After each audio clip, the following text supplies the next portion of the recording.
Good morning बच्चों। आज फिर इस वीडियो क्लास में मैं 12th इलेक्टिव के हिंदी बुक का एक चैप्टर पढ़ाने जा रही हूँ जिसका शीर्षक है 12 मासा। 12 मासा शीर्षक कविता के कवि जो हैं हमारे मलिक मोहम्मद जैसी जी हैं। मलिक मोहम्मद जैसी जी एक प्रेमाख्यानक कवि हैं और उन्होंने प्रेम पर एक विशेष बल देते हुए उन्होंने इस कविता की रचना की है। इस पूरी कविता का नाम उन्होंने 12 मासा रखा है और 12 मासा यानी हमारे प्रकृति के अनुसार जो हमारे 12 महीने होते हैं उन सभी महीनों में एक नायक का अपनी नायिका से बिछुड़ जाने पर जो उन्हें विरह का आभास होता है उसी विरह का बारे में उन्होंने इसमें वर्णन किया है। तो इस पूरी कविता में उन्होंने 12 महीनों का 12 बार करके वर्णन किया है। आज हम लोग इस कविता का फर्स्ट पढ़ रहे हैं जिसमें लिखा हुआ है अघन, यानी अघन माह में विरहनी नायिका अपने पति के वियोग में किस तरह का पीड़ा को सहन करती है वो इन लाइनों में वो व्यक्त करना चाहते हैं। मलिक मोहम्मद जैसी एक प्रेमाख्यानक कवि हैं और वो इसमें प्रेम को भी बताते जा रहे हैं। तो चलिए आगे लाइनों को देखते हैं। अघन दिवस घटा निसी बाढ़ी दुर्भर दुख सो जाई किमी काढ़ी। इन दो पंक्तियों में हमारे मलिक जी कहते हैं कि अघन में, अघन के दिवस, दिवस का मतलब होता है दिन, अघन के दिवस में जब घटा यानी चारों ओर के बादल छा जाते हैं और रात बढ़ने लगती है तो अघन के माह में ठंड बढ़ जाता है। तो इस ठंड को किस प्रकार हमारी नायिका पद्मावती जो है वो सहती है उसके बारे में उन्होंने वर्णन किया है।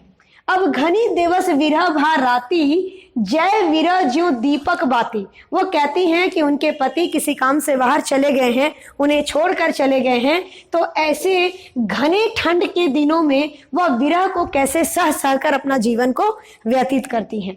वो बताती हैं कि जिस प्रकार रात भर दीपक जलता है ठीक उसी प्रकार दीपक के जलने की भांति ही नायिका भी अपने पति के वियोग में धीरे धीरे जो है जलते जा रही है। कांपा हिया जनावा सियु, हिया का तात्पर्य यहाँ पर हृदय से है, यानी हमारी कवित्री जो पद्मावती है उनका हृदय है और ये पद्मावत कविता से भी लिया गया है, आपको बता सकते हैं।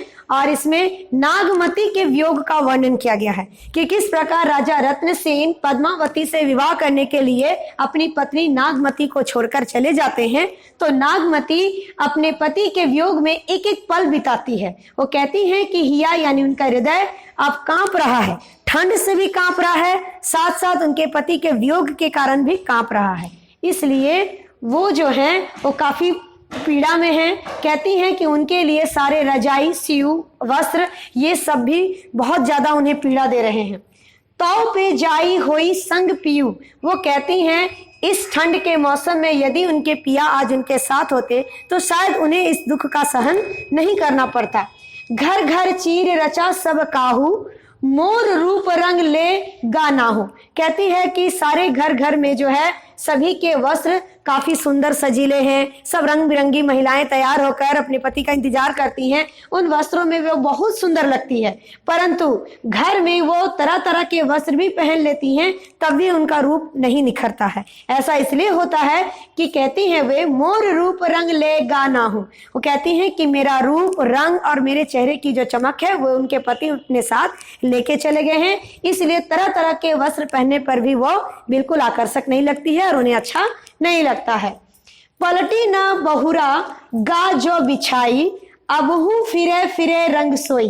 अब वो कहती हैं कि जब वह ठंड के में अपने बिस्तर पर जाती है और वहां सोने की कोशिश करती है तो कितने भी करवट फेर ले, कभी इस करवट कभी उस करवट, फिर भी उसका जो है उसकी नींद पूरी नहीं होती है और उसे ठंड भी काफी लगने लगती है और अपने पति के वियोग में वो चैन की सांस नहीं ले पाती है। आगे की पंक्तियों में चलते हैं। सियरे अग्नि विरहनी ही जारा, इन पंक्तियों में कहती हैं कि जिस प्रकार अग्नि धीरे धीरे सुलगती जाती है और वह उसे पूरा अपने चपेट में ले लेती है, ठीक उसी प्रकार के धीरे धीरे प्रेम के वियोग में हमारी नागमती के शरीर को जलाते जा रहा है और एक दिन वह अपने आप को समाप्त कर लेना चाहती है। सुलगी सुलगी, यहाँ पर देखिए बच्चों, यहाँ पर सुलगी और सुलगी का तात्पर्य है सुलग सुलग कर, और ये एक शब्द को 2 बार बताया गया है, इसलिए यहाँ पर पुनरुक्ति अलंकार है। यहाँ पर अलंकार की शोभा काफी अच्छी है और दोनों वर्ड्स में पुनरुक्ति अलंकार है। वो कहते हैं कि सुलगी सुलगी दगदे में छारा, या दुख दग्ध ना जाने कंतु। वो धीरे धीरे उस अग्नि विरह की जो आग है उसमें जलती जा रही हैं और जलते जलते उनका धीरे धीरे शरीर पूरा समाप्त होते जा रहा है। यह दुख अब उनसे बिल्कुल सहा नहीं जाता है और इस दुख को वो किसी से कह भी नहीं पाती हैं। जोवन जन्म करे भस्मंतु पिय सो कयु संदेशड़ा। वो कहती है कि उनका जीवन धीरे धीरे समाप्त हो रहा है और वह भस्म होते जा रही हैं, इसलिए कोई जाकर उनके पिया को यह संदेश दे दे कि अगर वह समय पर लौट कर नहीं आते हैं तो शायद नागमती का सारा शरीर उनके वियोग के अग्नि में भस्म हो जाएगा। पिय सो कहू संदेशड़ा, कोई जाकर उनके पिया यानी उनके पति से यह संदेश कह दे कि नागमती की जो है उनके वियोग में स्थिति काफी गंभीर हो गई है। हे भंवरा हे कागा, इन पंक्तियों में संदेश देने के लिए वह उन्होंने भंवरे और कौवे को सार्थक माना है।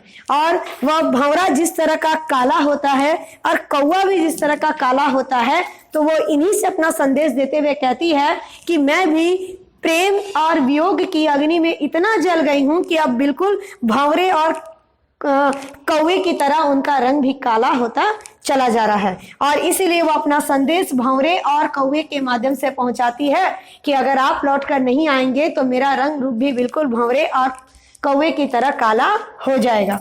सो धनी बिरहे जारी मुई तहिक धुआं हम लाभ।